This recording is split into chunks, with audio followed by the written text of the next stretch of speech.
Alright, Shalom. First and foremost, I want to give all praises, all honors, and all glories unto Yahweh, Ba'ashem Yahushai, Ba'ashem Rahakadash. Double honors to my elders and my apostles of every millstone. And you were well. Peace and blessings to the elect. This is Brother Dawada from GMC Joy Camp, coming at you with another video for the spirit and power of Yahweh, Ba'ashem Yahushai, Ba'ashem Rahakadash. Today I want to do another in transit. The title of this video will be Trump renames the Department of Defense the Department of War. Or this video will be entitled A Transition from Defense to Offense. Lord, will this video be edifying? Now, DJ Trump, he recently renamed the Department of Defense to the Department of War, and all these other major news stations and news outlets, they're all talking about it. And you may think, well, he just renamed, an organization. Why is this so important? Why is all these different newscasters talking about it? Well, in my belief, at least, I believe that was a message. He got how do they say? He got his marching orders from the top wicked elite, to rename that department, and he put it all out there, and now the people are all talking about it. And I think it's a message that they ready to kick this thing off. We're living in the time period of WW3, the MOTB being put into place. Because why else would he rename it the Department of War? What are you getting ready to get into? A war.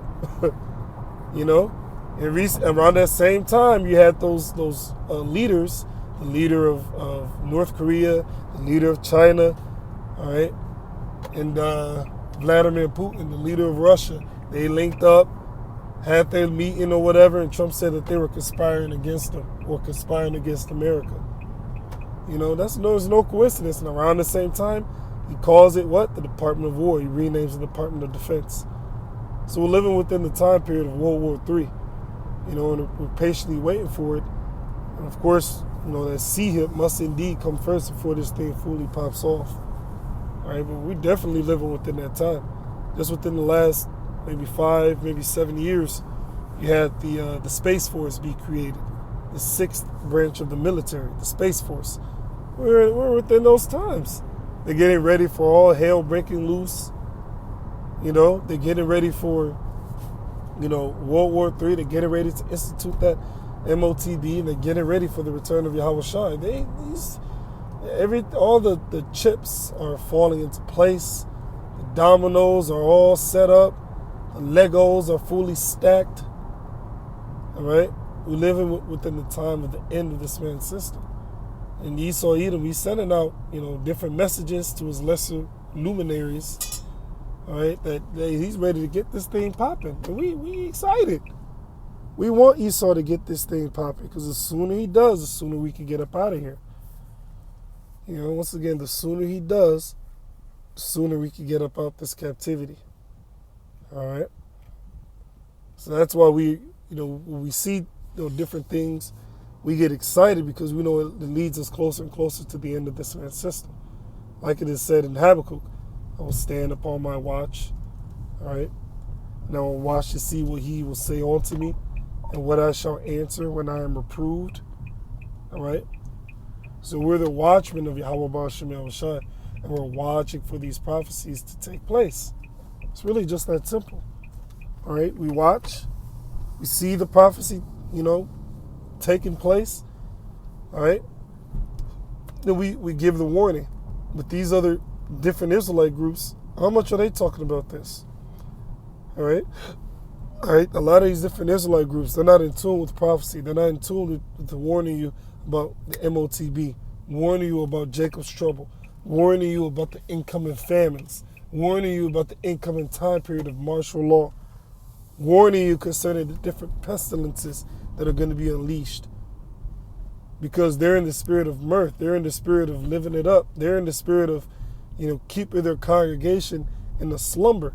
Because if their congregation is in the spirit of mourning, well, guess what? They ain't going to be too much partying and, having a good time, which that party spirit and having a good time, that's what brings a lot of these jakes in. More heads, more money. But all of a sudden, if you switch to a more serious tone, less heads, less money. And those jakes that are following for entertainment, they go to that group that's pushing entertainment. Less heads, less money. That's how these people. That's how these people view their congregation. The Apostle Peter warned us of these individuals. 2 Peter, the 2nd chapter. All right, says that there shall be false prophets among the people, even as there shall be false teachers among you. All right, and it says that they shall seek to make merchandise of you. They see their congregation as a means of making money. All right, which is one of the main reasons why they don't really push Jacob's trouble. They don't push the mark of the beast. They don't push, and there's going to be a time period of famine. All right, a time period of civil unrest. They don't push that. You know, that's why we're constantly watching. We're constantly pushing out the word. All right, we don't care about the views. You know, you got individuals talking about views. I did all these views.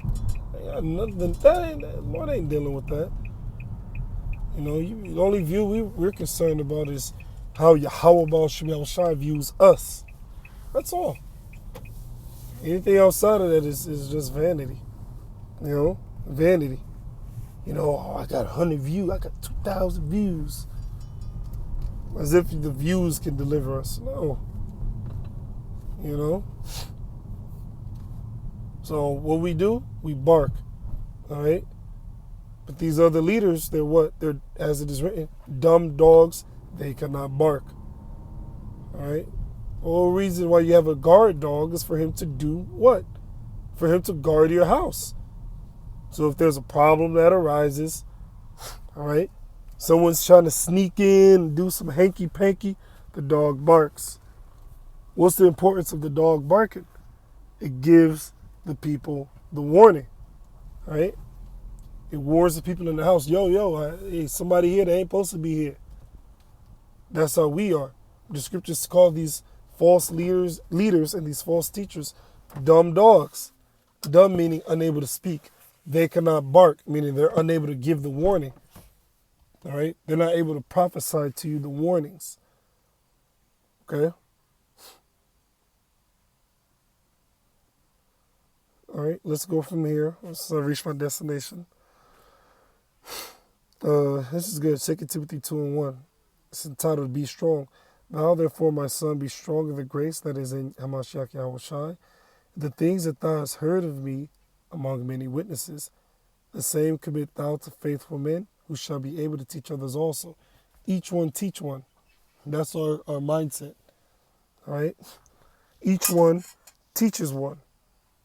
All right? And in us doing that, all right, we hope that this gospel will spread and all the elect will be sealed so we can get up out of here. All right? That's our mindset. Not to build up Israelite communities, not to, have our feet kicked up and, just fully dig into America. No, we're trying to get up out of here, which is why we constantly push these prophecies. Our praise, honors, and glories be to Yahweh, Bashem El Shai, double honors to my apostles and elders. Peace and blessings to the elect. Shalom.